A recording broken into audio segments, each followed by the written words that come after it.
El gobierno no garantiza absolutamente nada. Lo que hace el gobierno básicamente es prometer, pero son promesas absolutamente vacías de contenido. Ellos insisten en que las pensiones públicas están garantizadas, pero la realidad demuestra que las pensiones públicas nunca han estado garantizadas, entre otras cosas porque cambian cada 2 por 3. Las condiciones se modifican cada 10 años aproximadamente. Hay algún cambio, alguna modificación, alguna reforma con el fin de rebajar las futuras prestaciones o que trabajemos más años o que paguemos más a la seguridad social. Por lo tanto, los políticos mienten de forma descarada con el único fin de contentar a los votantes, pero la realidad es que el sistema público de pensiones hace aguas, atraviesa graves problemas financieros, a largo plazo en ningún caso está garantizado, pero eso a los políticos poco o nada les importa, porque ellos, sin embargo, sí tienen garantizada su jubilación, ya que tienen ahorros, ya que tienen fondos de pensiones, ya que tienen inmuebles, a diferencia del resto de los españoles.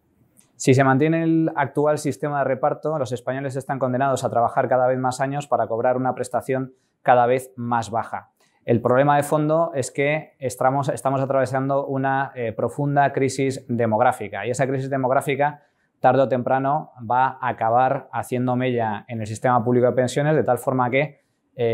los futuros pensionistas van a cobrar mucho menos de lo que cobran en la actualidad. Hoy por hoy los españoles se jubilan aproximadamente con el 80% de su último sueldo y la tendencia de aquí al año 2050 es que nos jubilemos con el 40 o el 50% de nuestro último sueldo. Es decir, el actual sistema de reparto nos condena a todos los españoles a una jubilación o a una edad de retiro con una calidad de vida muy inferior a la que teníamos cuando estábamos trabajando. Lo que necesita España es un cambio en profundidad para avanzar hacia un sistema de capitalización, como por cierto ha sucedido en la mayoría de países ricos. El sistema público de reparto español es una auténtica anomalía, es una excepción. Únicamente existe en España, existe en Grecia y poco más, pero la inmensa mayoría de países ricos han apostado por un sistema mixto o puro de capitalización, en donde el sistema de reparto tradicional se ha convertido en una especie de sistema asistencial donde se garantiza una pensión pública mínima, pero el resto es complementado mediante ahorro privado, ya sea forzoso, mediante un sistema de capitalización en donde se obliga a los contribuyentes a tener que ahorrar para su retiro, o bien mediante un sistema de capitalización puro en donde no existe la pensión pública como tal y todo es ahorro privado. Los países que han apostado por cualquiera de estos dos modelos tienen garantizadas las pensiones, tienen garantizadas las pensiones del futuro, tienen garantizada la sostenibilidad del sistema y además tienen garantizada una pensión mucho más alta de la que van a cobrar los españoles. En primer lugar, reconocer que tenemos un problema. Los políticos siguen negando la mayor, siguen negando la evidencia. Están obcecados en mantener un sistema de reparto que nos condena a pensiones de miseria y a trabajar cada vez más años a costa de pagar cada vez más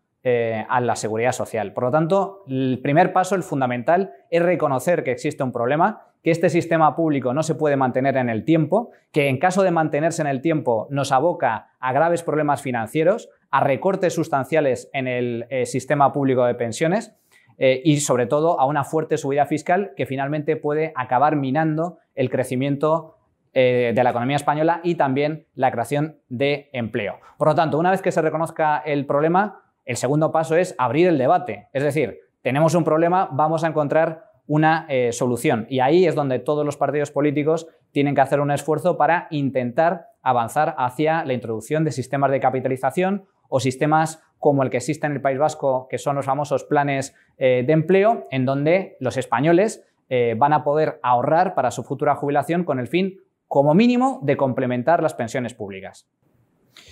Lo que tenemos que hacer básicamente es ahorrar. Ahorrar porque a lo que nos condena el gobierno es a quitarnos una buena parte de nuestro salario, cerca del 30% de nuestro sueldo real se va directamente en pago a cotizaciones a la Seguridad Social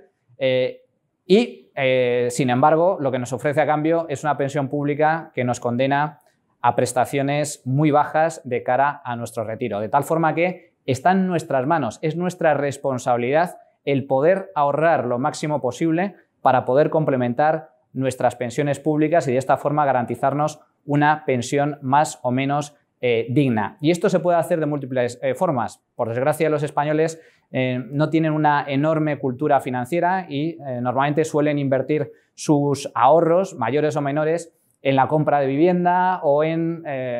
fondos de inversión que ofrecen una muy baja rentabilidad, o planes de pensiones que también tienen problemas. Yo creo que lo sustancial es fomentar y ampliar la cultura financiera para que los españoles ahorren y sobre todo sepan invertir ese ahorro con el fin de garantizarse un patrimonio suficiente como para garantizarse una buena pensión en el futuro e incluso poder legar a sus descendientes un patrimonio cuantioso.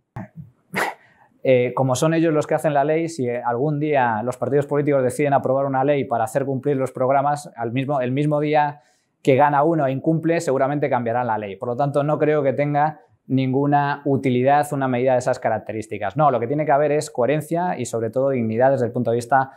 político. Tener políticos de altura que cumplan sus promesas, que hagan medidas que realmente favorezcan el bienestar de la ciudadanía y que trabajen por el bien y por el interés del conjunto de los ciudadanos, al margen de populismos e intereses electoralistas. Lo que le falta a España básicamente, y también a Andalucía por supuesto, son líderes políticos de altura. Y yo no descarto que los tengamos. La cuestión es que como votantes y también como contribuyentes es algo que tenemos que exigir. Y cuanto más exijamos a nuestros políticos, mayores posibilidades habrá de que haya líderes que estén a la altura del conjunto de la población.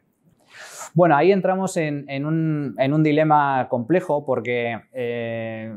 ¿qué es gestionar mal? Algunos pensarán que bueno, destinar ingentes cantidades de dinero a la sanidad pública o la educación pública o a infraestructuras es una buena gestión, cuando no tiene por qué ser así. Por lo tanto, yo creo que no es tanto de exigirle a los políticos el hecho de que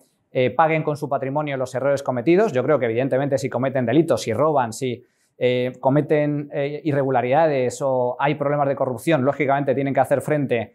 ante los tribunales de las responsabilidades asumidas, pero yo creo que la clave para que exista una buena gestión es que haya una buena cultura política por parte de los españoles, que los españoles sean conscientes de que no se gobierna mejor gastando más, sino gastando menos, de que no se gobierna mejor hinchando estructuras administrativas ineficientes, sino apostando por la libertad económica, por políticos austeros y políticos eficientes, que se llevan a cabo políticas eficientes, y de esa forma creo que todos acabaremos ganando. Por desgracia, Andalucía está condenada a seguir siendo una de las zonas más pobres y menos desarrolladas de España y del conjunto de Europa. Y no es problema de los andaluces, no es problema de la región, sino que es problema de los incentivos del